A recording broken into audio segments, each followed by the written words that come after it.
ఎటో వెళ్ళిపోయింది మనసు. స్టార్ మా ఛానల్‌లో ప్రసారమవుతున్న ఈ సీరియల్‌కి ఆడియన్స్ నుంచి మంచి రెస్పాన్స్ వస్తూ ఉంటుంది. ప్రతిరోజు కూడా మధ్యాహ్నం 3:30 ప్రసారమవుతున్న ఈ సీరియల్ ఆడియన్స్‌లో మంచి క్రేజ్‌ని సంపాదించుకుంది. 40 ఏళ్ల వ్యక్తికి 20 ఏళ్ల అమ్మాయికి మధ్య నడిచే ప్రేమ కథ ఈ సీరియల్. ఇక ఈ సీరియల్‌లో హీరోగా అష్టాచమ్మా ఫేమ్ సీతాకాంత్ యాక్ట్ చేసిన విషయం అందరికీ తెలిసిందే. హీరోయిన్‌గా కన్నడ అమ్మాయి అయిన రక్షా నింబర్గి నటించింది. ఇక హీరోగా సీతాకాంత్ కూడా చాలా గ్యాప్ తర్వాత ఎటో వెళ్ళిపోయింది మనసు సీరియల్ ద్వారా ఆడియన్స్ అందరికీ కూడా చాలా బాగా కనెక్ట్ అయ్యారు. 40 ఏళ్ల వ్యక్తిగా అలాగే బిజినెస్ మ్యాన్గా అమ్మాయిల్ని హైడ్ చేస్తూ పెళ్లి చేసుకొని మారిపోయిన బ్రహ్మచారి రోల్లో సీతాకాంత్ ఆడియన్స్ అందరినీ కూడా చాలా బాగా ఆకట్టుకున్నారు.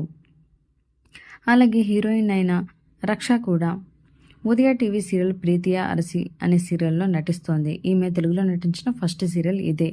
ఇక ఈ సీరియల్లో ఫ్యామిలీకి అన్నీ తానే అయ్యి చూసుకోవడం, ఎవరికి ఎలాంటి కష్టం వచ్చినా కూడా ముందుగా నిలబడటం అనేది ఆమె రోల్. ఇక త్వరలోనే ఈ సీరియల్ ఎండ్ కాబోతుంది. ఇప్పటికే ఈ సీరియల్ చివరి దశకు చేరుకుంది. ఆడియన్స్ అందరూ కూడా ఈ సీరియల్ మిస్ అవుతున్నాము అంటూ తమ ఆవేదనను వ్యక్తం చేస్తున్నారు. మరి ఎటో వెళ్ళిపోయింది మనసు సీరియల్ని మీరు కూడా మిస్ అవుతారా? అలాగే ఈ సీరియల్లో మీకు ఎవరి క్యారెక్టర్ అంటే బాగా నచ్చిందో మీ అభిప్రాయాన్ని తప్పకుండా కామెంట్స్ ద్వారా తెలియజేయండి. ఇలాంటి లేటెస్ట్ వీడియోస్ కోసం ఇప్పుడే మా ఛానల్ని తప్పకుండా సబ్స్క్రైబ్ చేసుకోండి.